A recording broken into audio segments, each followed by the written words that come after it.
Вітаю глядачів мого каналу. Підписників вже аж 18 чоловік. Всім дякую за підписку. Ну а ми продовжуємо тему ліхтарів.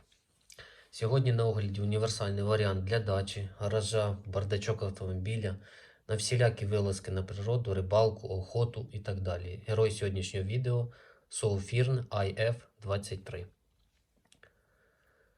Поставляється він в ось такій ось коробці. Звичайні, ніякі не преміальні, звичайна коробка. Специфікації ми бачимо.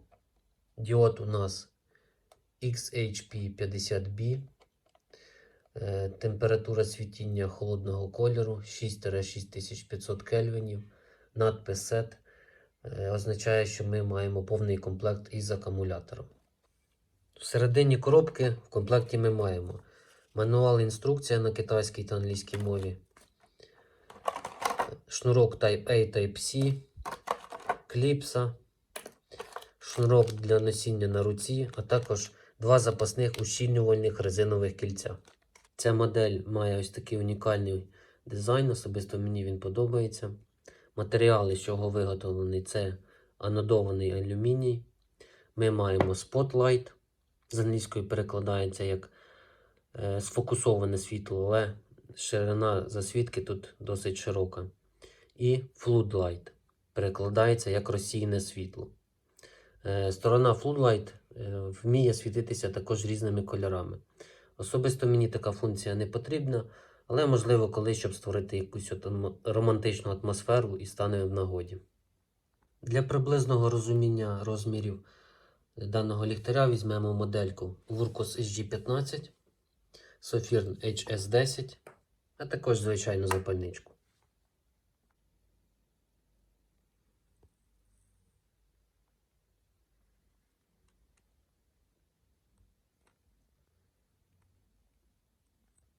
Вага апарату складає разом з акумулятором 183 грами.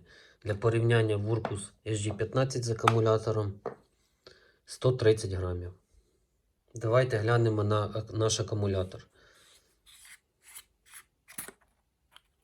Як бачимо, у нас тут все добре змащено.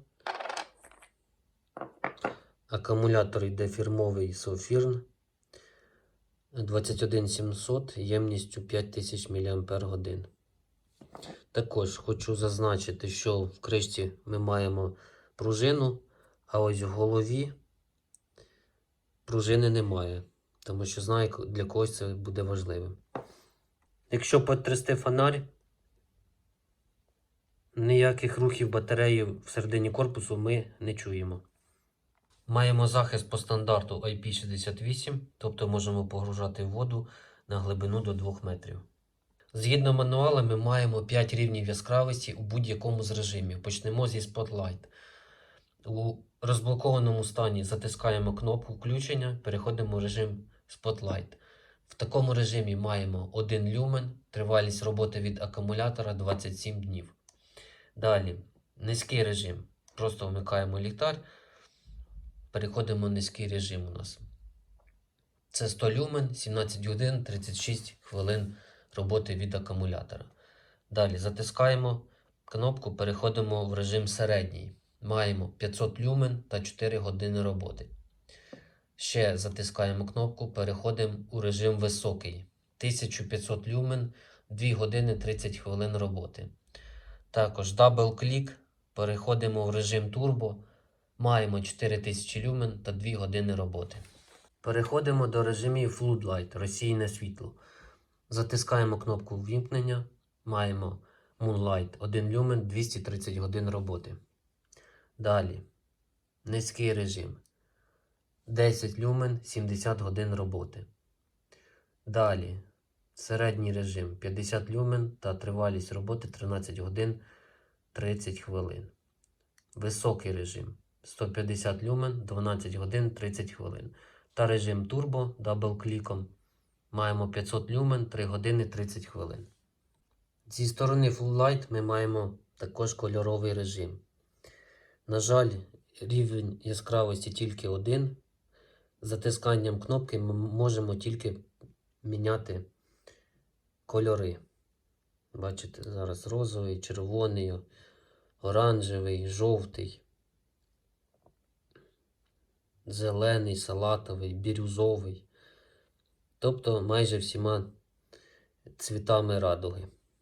Для переключення між режимами потрібно тричі нажати. Раз, два, три. Ми перейшли в змішаний режим Spotlight, Floodlight.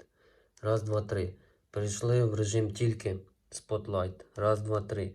Перейшли в режим Floodlight. Також хочу зазначити, що пам'ять є лише на Spotlight. На Floodlight пам'яті, на жаль, немає. Тобто, якщо ми зараз вимкнемо в середньому режимі ліхтарик і знову включимо, ми тільки включимо в середньому режимі, але в Spotlight.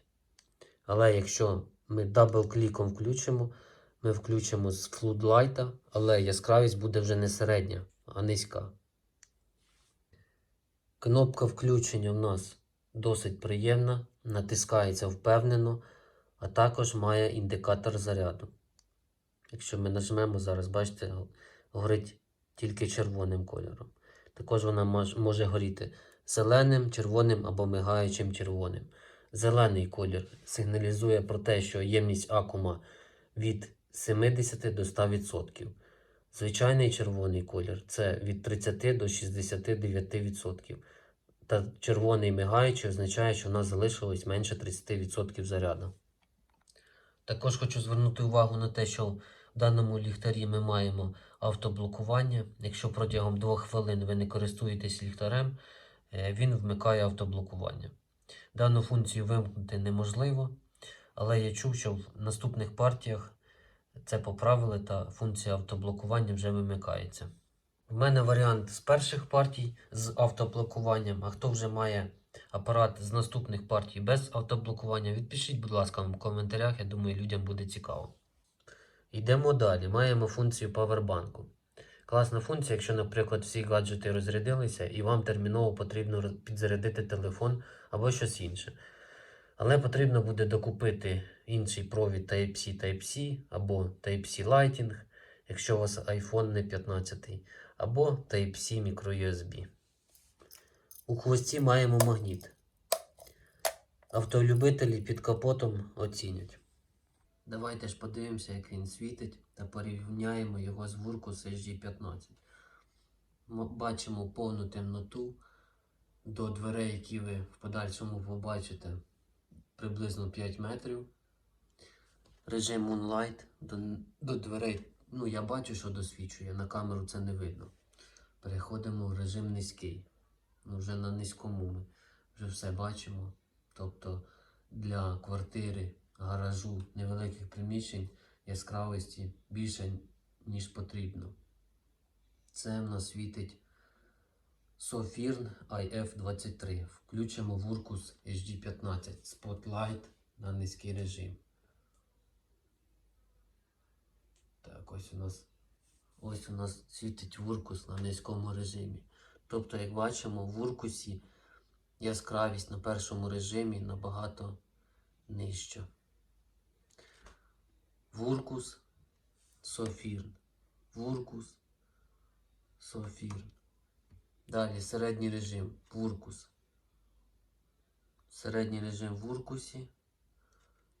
Середній режим Sofirn IF23. Wurkus Sofirn. Wurkus Sofirn. Так. Високий режим Sofirn. Високий режим Wurkus. Sofirn. Wurkus. Sofirn. Wurkus. І режим турбо. Дабл-клік. Все заливає світлом. Це Sofirn. Дабл-клік. Wurkus. Також хочу зазначити, що в Wurkus ми маємо 5000 кельвінів. Колір тепліший. А у Sofirn 6500. Колір холодніший. Ще раз. Sofirn. Wurkus. Sofirn. Wurkus. Переходимо до режимів Floodlight. Moonlight я не буду вмикати, тому що ви нічого не побачите. Відразу почнемо з низького режиму. Ось низький режим. Ну, я бачу, камера, на жаль, не передає. Хоча, можливо, щось там вам і буде видно на низькому режимі. Це у нас Soulfirm світить. Переходимо в низький режим в Уркусі. Ну, плюс-мінус вони однаково світять. Так. Середній режим Soulfirm. Оп. Уже поцікавіше. Ми бачимо вже всю комнату. Світло широке і воно не сфокусоване, а таке заливаюче. Перейдемо до Вуркуса. Вуркус, бачите? Світло тепліше відразу бачу. Тепліше у нас світло. Не знаю, чи на камеру це буде передавати. Soulfirm, Вуркус. Soulfirm, Вуркус. Також хочу додати, що в Soulfirm Floodlight світить ширше. В Вуркусі він як трошки більше сфокусований. Не знаю навіть, як це пояснити. Так, переходимо в режим високий. Soulfirm високий режим. І Вуркус високий режим. Soulfirm, Вуркус. Вуркус світить далі, в флудлайті ми бачимо далі. Ширина засвітки вже на високому режимі, можу сказати, що однакова. Хоча, можливо, Soulfirm вона також більша. Але світить Вуркус далі. Так, і турбо режим Soulfirm. Турбо режим Вуркус. Soulfirm, Вуркус. Soulfirm, Вуркус. Ну і давайте покажу кольоровий режим. Ось так це виглядає.